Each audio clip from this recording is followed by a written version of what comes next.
बलदेव जी का छोटा परिवार था। एक बेटा और दो बेटी। दोनों बेटी बड़ी थी, बेटा छोटा था। दोनों बेटियों वीना सीनू की शादी हो चुकी थी। बस बेटा राहुल बचा था जो बीएड कर रहा था। इंतज़ार नौकरी की थी कि नौकरी मिल जाए तो शादी की जाए। दो चार रिश्ते आए लेकिन किसी को पसंद नहीं आया। राहुल बहुत ही संस्कारी बेटा था। अपनी बहनों और माँ पिता का बहुत ख्याल रखता था। बलदेव जी और संगीता जी को यही सुनने को मिलता था, इस कलयुग में तुम्हारा बेटा बहुत अच्छा है। कलयुग का बिल्कुल भी असर नहीं है। ईश्वर सबको ऐसे ही औलाद दे। यह सुनकर बलदेव जी और संगीता जी दोनों बहुत खुश होते थे। राहुल का बीएड की पढ़ाई पूर्ण हुई, जॉब भी मिल गई। जॉब मिलते ही राहुल अत्यंत खुश हुआ। अपनी बहनों के लिए साड़ी और मिठाइयाँ का डिब्बा लेकर अपनी बहनों के घर पहुंच गया। वहां बहनें भी इस खुशखबरी को सुनकर बहुत खुश हुईं और प्यार से अपने छोटे भाई राहुल का माथा चूम ली। दोनों बहनों से मिल मिलाकर वापस आया। तीनों लोग एक दूसरे के बिना ना ही चाय पीते थे ना ही खाना खाते थे। सब कुछ बहुत ही अच्छे से चल रहा था। यह परिवार का प्यार होता है, एक दूसरे का सम्मान होता है। राहुल की नौकरी लगते ही रिश्तों की लाइन लग गई।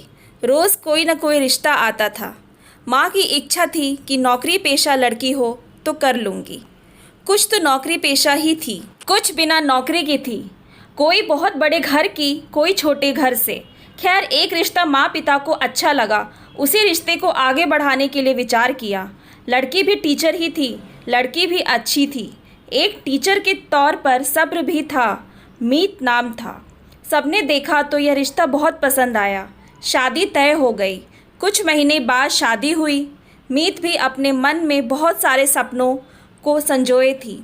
मीत विदा होकर अपने पति राहुल के साथ अपने ससुराल पहुंची। वहां भव्य स्वागत हुआ। यह सब देख बहुत खुश हुई। एक हफ्ते की छुट्टी ली थी, उसके बाद ज्वाइन करना था। सारे रिश्तेदार अपने अपने घर गए। बेटियों की भी अच्छे से विदाई हुई। वीना और सीनू ने भी अपनी छोटी भाभी को बहुत अच्छे अच्छे गिफ्ट दिए। जितना प्यार अपने भाई से करती थी उतना ही अपनी इकलौती भाभी से भी करती थी। एक हफ्ते बाद मीत को स्कूल जाना था तो जल्दी जल्दी जितना हो सकता था उतना काम करके अपना लंच बॉक्स और राहुल का लेकर दोनों एक ही साथ निकल गए। यह संगीता जी को बुरा लगने लगा कि बहू तो आधा अधूरा काम करके निकल जाती है। कोई नहीं, मुझे भी अच्छा लगता है, मेरी आदत भी तो है। पहले मैं घर चमका कर रखती थी, बस बाकी का काम अब खुद करना पड़ेगा। एक दिन संगीता जी की सहेली आ गई और पूछने लगी, अरे बहू कहाँ है, तुम ये सब कर रही हो? संगीता जी ने बताया कि वो जॉब करती है, एक हफ्ते की छुट्टी ली थी, आज ही से ज्वाइन की है।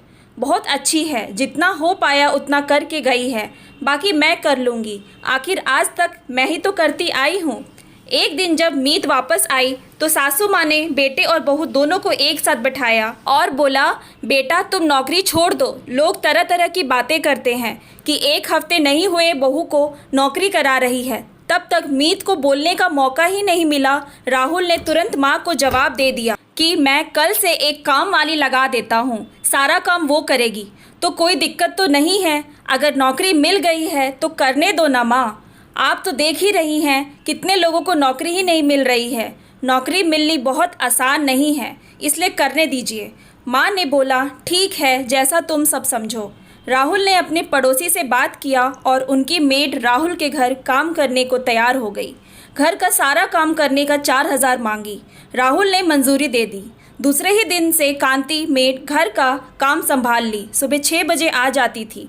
मीत और राहुल का लंच और टिफ़िन सब तैयार कर देती थी और संगीता जी और बलदेव जी के हिसाब से उनका भी नाश्ता खाना सब तैयार करके चली जाती थी। एक दिन संगीता जी ने अपनी मेड कांति से पूछा कि कितना लेती हो। कांति ने बोला, भैया से तो बात हो गई है, 4,000 में। आपको पता नहीं है क्या आंटी? संगीता जी थोड़ी देर चुप रहीं और बोली, पता है, लेकिन हमने सोचा तुमने कुछ कम किया होगा। अब संगीता जी की सहेलियां आती थीं तो चाय नाश्ता खाना सब कांति बनाकर देती थी और संगीता जी की सहेलियों ने कहा कि वाह संगीता, तुम्हारी क्या तकदीर है, बहू आते ही नौकरानी भी लगा ली। संगीता जी ने जवाब दिया कि सच बताऊं तो मैं खुद नौकरी वाली बहू चाह रही थी। सो तो मिल गई, लेकिन ये सब नहीं चाह रही थी। लेकिन बेटा और बहू ने मिलकर यह किया है। बहू अपनी तनख्वाह से घर का पूरा खर्च उठा रही है और काम वाली का भी वही देती है। देखो बहन, अगर हम चाहते हैं कि हमारी बहू नौकरी पेशा हो तो हमें भी समझौता करना पड़ेगा। या तो हम नौकरी वाली बहू न लाएं, अगर नौकरानी नहीं भी लगती है तो मैं ही करती। इस घर के काम केवल बहू के नाम थोड़ी ही लिखी है। इस घर में जितने लोग रहते हैं उन सबको जिम्मेदारी होती है। एक दिन थोड़ा मुझे बुरा लगा, लेकिन बेटे राहुल ने समझाया तो मुझे समझ में आ गया। तब से मैंने कभी भी बहू का विरोध नहीं किया है। विरोध करना भी नहीं चाहिए। 4 दिन की ज़िंदगी है, में जितना हंस खेल लो वही बहुत है। कल किसने देखा है, इसलिए हम अपना और बहू का रिश्ता बहुत ही मजबूत बनाना चाहते हैं ताकि उसे मुझसे प्रेरणा मिले। Thanks for watching. Please like and subscribe my channel.